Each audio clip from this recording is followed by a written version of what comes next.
Bonjour une autre fois. Pour la vidéo précédente, je dois m'excuser car j'ai oublié de mentionner que notre application n'est pas encore construite. Il nous manque des autres étapes. La partie précédente avait pour objectif de configurer le dossier ou bien le workspace de nos projets, ainsi que plusieurs autres configurations des dépendances et tout. Comme il est mentionné ici, que les configurations que nous avons réalisées ou bien configurées sont stockées dans ce fichier-là. On peut le visualiser en partant vers le chemin suivant. Donc, notre dossier Java dans C, on peut accéder au dossier des fichiers du framework JBossSim.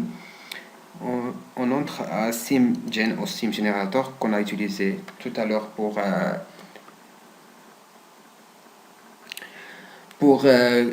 configurer notre workspace. Et ici, on fait ouvrir ce fichier qui est build.properties qui va nous montrer toutes les configurations qu'on a effectuées. Il y a quelque chose qui n'est pas correct, que vous voulez la changer, vous n'aurez juste qu'à venir ici et changer l'erreur que vous avez commise sans répéter toute l'opération.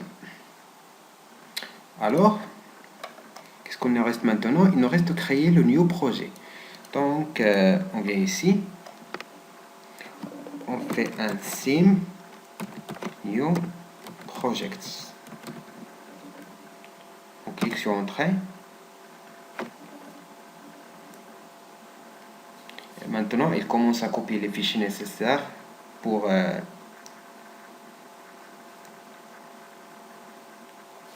faire construire ce projet. Ça prend un peu de temps, on peut dire 1 minute, ça dépend de votre ordinateur, de la vitesse de son processeur et tout. On voit ici que c'est la seule étape qui manque.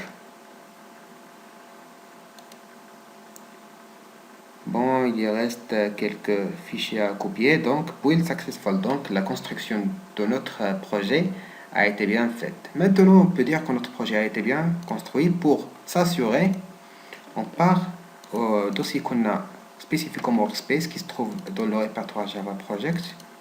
Et voilà notre projet. Le voilà. Maintenant, on doit le déployer. Il y a deux façons de le déployer. Je ne suis pas sûr de la deuxième façon, alors je vais vous parler de la première façon.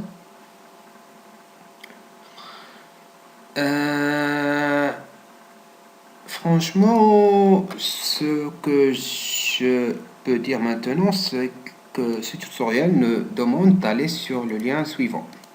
Aussi, je ne suis pas sûr de ce que sera le résultat. On va voir. On va tout d'abord s'assurer que le serveur est démarré, car on l'a déjà terminé avant. Je ne sais pas. Oui, elle est encore démarrée. Et voilà, elle est encore démarrée. Afin de l'arrêter, il suffit d'aller ici à JBoss 5.1.0 qui est le dossier de serveur d'application. Entrer à bin et faire shutdown.bat. Ici, on était.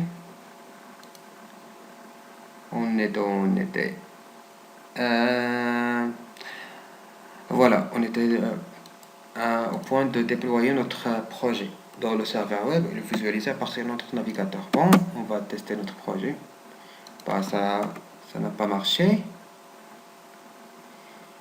Donc, qu'est-ce qu'il manque? Ah oui, il manque un truc qui est très important. On doit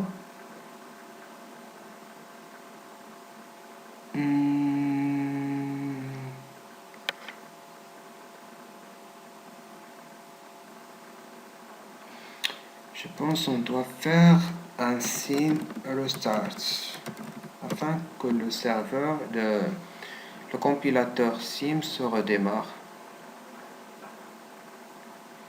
Et testons encore. Sinon, on va trouver une autre solution. Ah, ça marche pas encore. On va redémarrer le serveur alors. Nous avons dit qu'on doit cliquer sur shutdown.bats. Où est-elle? Shutdown.bats, oui, la voilà.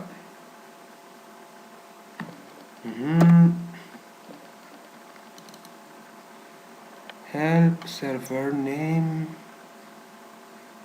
Force VM to exit, shut down the server.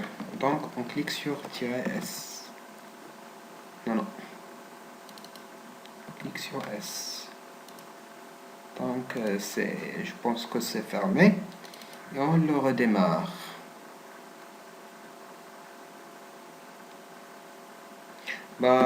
Ça m'a pris beaucoup de temps afin de régler les erreurs qui sont le résultat des conflits de compatibilité des versions et tout. Alors, ces erreurs nous permettent de savoir plusieurs choses sur les différentes caractéristiques des composants.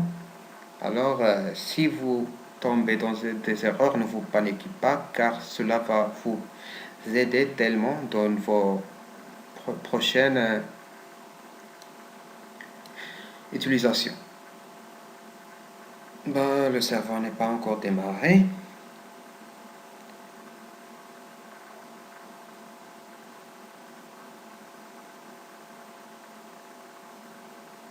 Il y a des problèmes ici.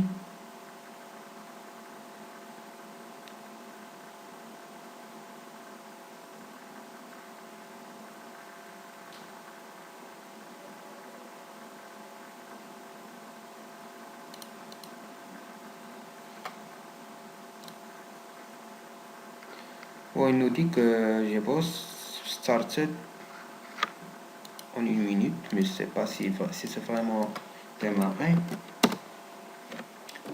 Cela est un problème de cache, car il se souvient de la dernière. On l'ouvre avec un autre navigateur.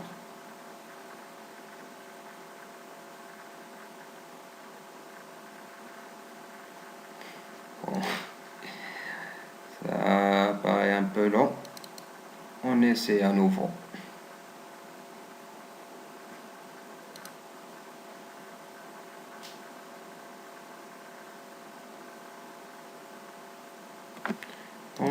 Testons comme ça par exemple.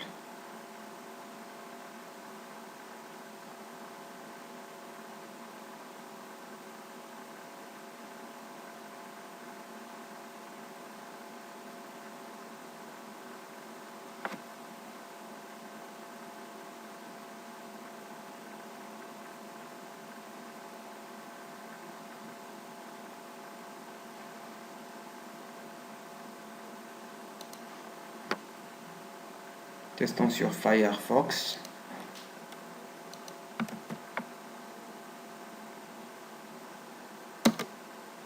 Qu'est-ce qu'il va nous donner?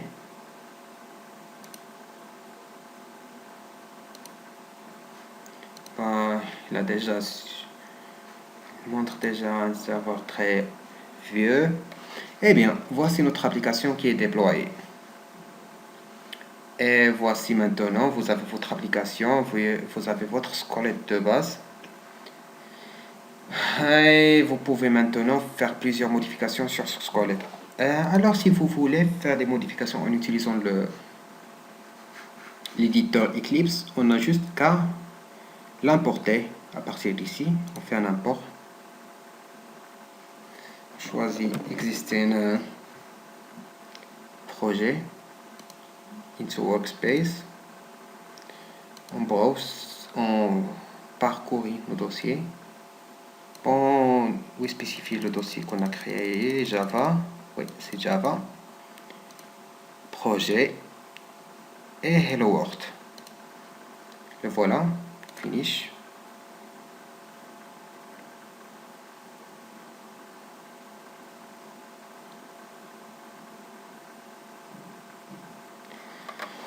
Bon, on peut modifier le projet à partir d'ici.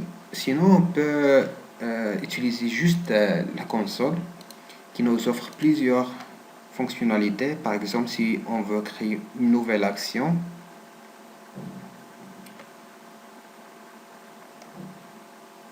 ça suffit de... Une action, c'est un terme qui existe dans la plupart des frameworks. Alors, Sim, comme les autres, a adopté cette possibilité de créer les actions.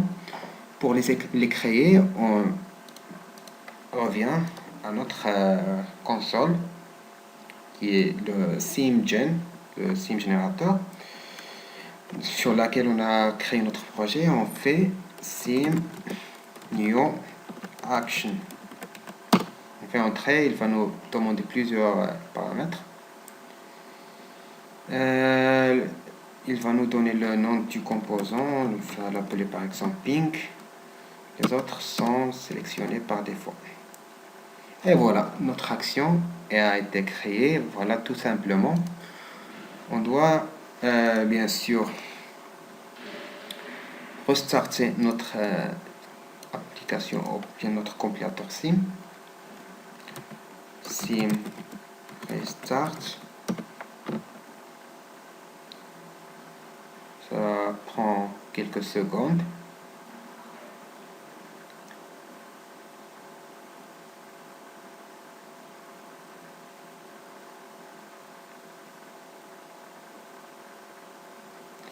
Et on peut revenir ici.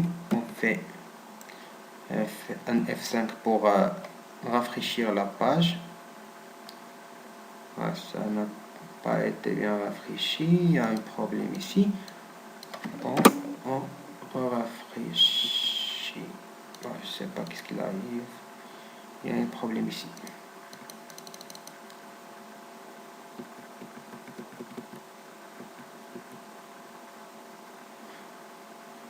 Il dit que le rang sim n'est pas disponible. Ça présente beaucoup d'erreurs alors. C'est pourquoi il est préférable de faire un ant restart au lieu de sim restart. Car le ant, c'est lui qui va recompiler le code et va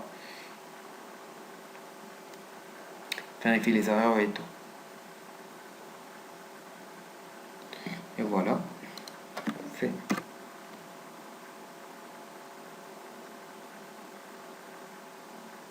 Une actualisation de l'application. Attends un peu, ça prend un peu de temps. Bon, le Firefox est déjà ouvert.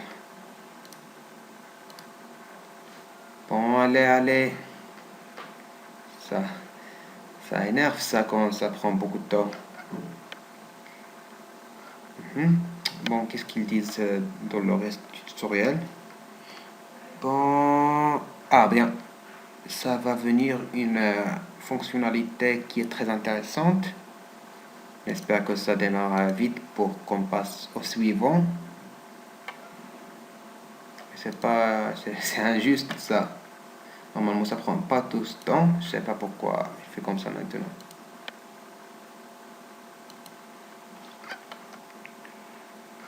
Generating application.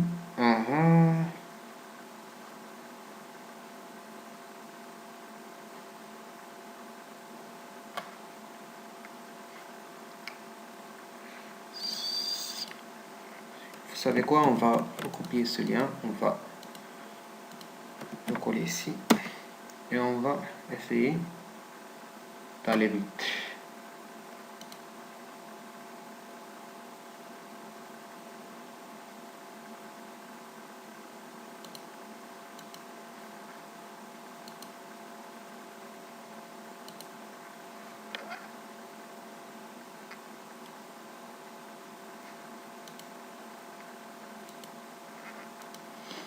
Bon, on va poser la vidéo jusqu'à cela se fixe. Et je reviens avec vous après quelques minutes. Bon, ça n'a pas marché. Je sais pas pourquoi. Bon, on va essayer autrement. Bon, il n'y a pas d'erreur ici.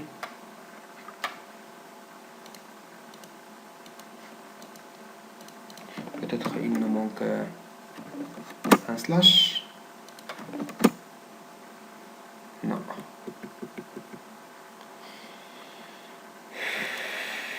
On fait un autre start.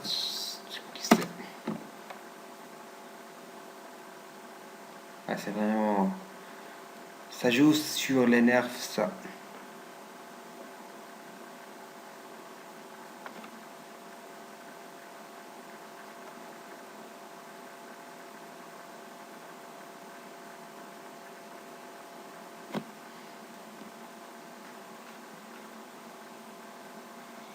Non, non, non, non, non, non. Allez, marchez. Marchez vite, vite, vite, vite, vite. Ouais. Qu'est-ce qu'il fait? Je sais pas qu'est-ce qu'il fait ici. Normalement. Et voilà, il dit build successful, on va voir. Il doit marcher, mais il doit marcher. Il doit marcher. Ça n'a pas marché, ça n'a pas marché. Je pense.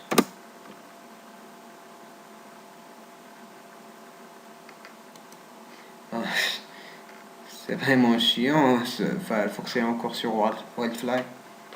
On n'a pas encore oublié les versions anciennes des serveurs qui ont été. On va ignorer ça, on va le faire juste hello world directement. On va voir si cela va marcher.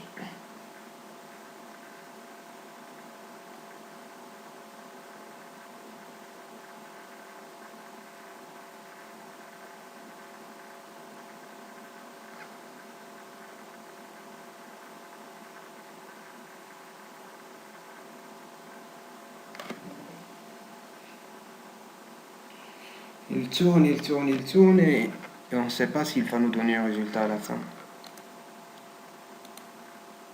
Et ah, ça m'a marché. Je sais pas ce qu'il arrive de temps en temps. Voici l'action qu'on a créée. Il s'appelle ping. Quand on clique sur ping, il nous retourne un bouton. Je pense que c'est par défaut qu'on donne le nom ping à notre action. Il nous crée quelque chose de comme ça afin de s'assurer du passage des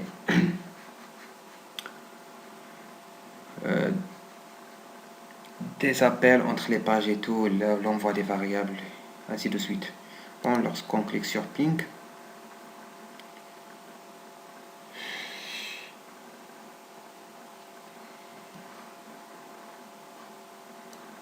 pourquoi il nous a retourné cette page? Normalement, il ne doit pas retourner cette page. Lorsqu'on clique sur ping.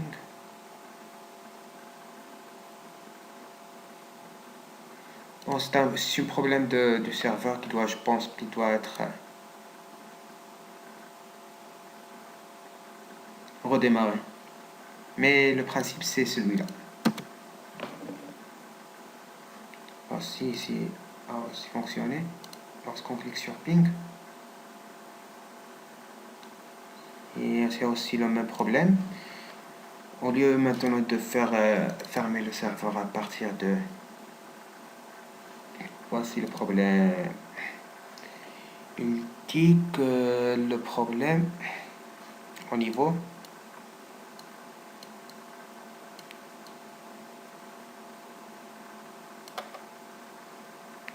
class not found exception.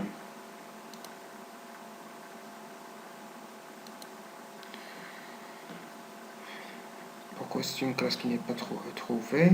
Est-ce qu'on a oublié de faire une étape ici? Bon, non, on a fait tout. Bon, ce qu'on va faire, c'est de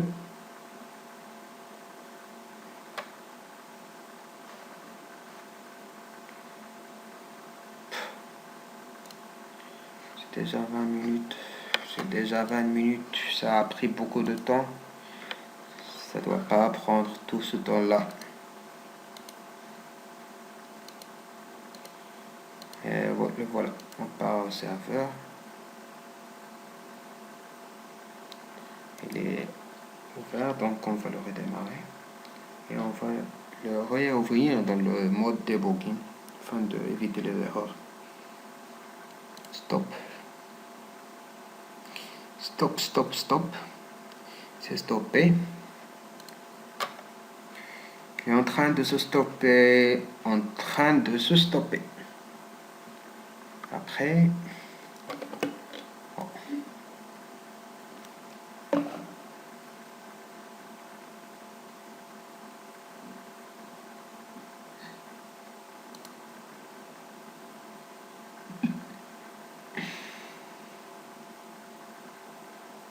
shutdown complete alors.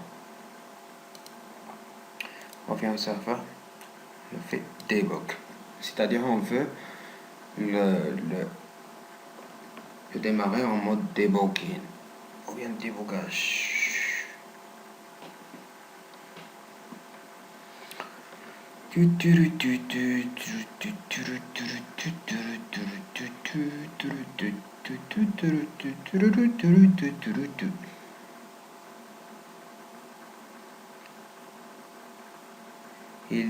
et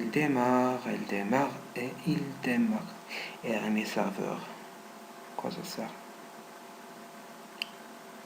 On sait pas, je sais pas à quoi ça sert. Si vous voulez la vérité, moi aussi je suis un étudiant peut-être comme vous, des étudiants qui cherchent comment installer. J'avais le même problème avant même, toujours. Je cherchais partout comment installer un. Et quand je l'ai trouvé, j'ai dit pourquoi pas poster une vidéo sur YouTube. Add a notification listener for login.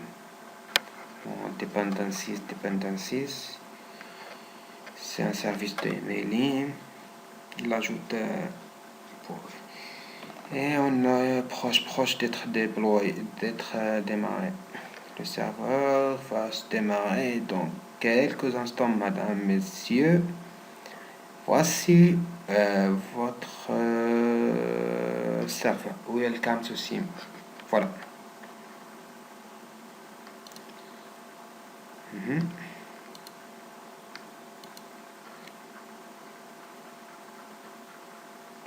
Le serveur maintenant est en mode debugging. Normalement, lorsqu'on maintenant va redémarrer celui-là, il doit marcher. Il doit marcher car tout apparaît qu'il fonctionne bien. Voici le home, où on est. Voici le ping. Maintenant, c'est l'étape dans laquelle on a eu une erreur. Et voilà, maintenant le ping passe. Super. Et on passe aux vidéos suivantes dans lesquelles on va vous montrer comment faire plus de exploiter les fonctionnalités offertes par Sim Generator. On va parler comment générer une application prête à partir simplement d'une base de données. Et merci dans le vidéo prochain.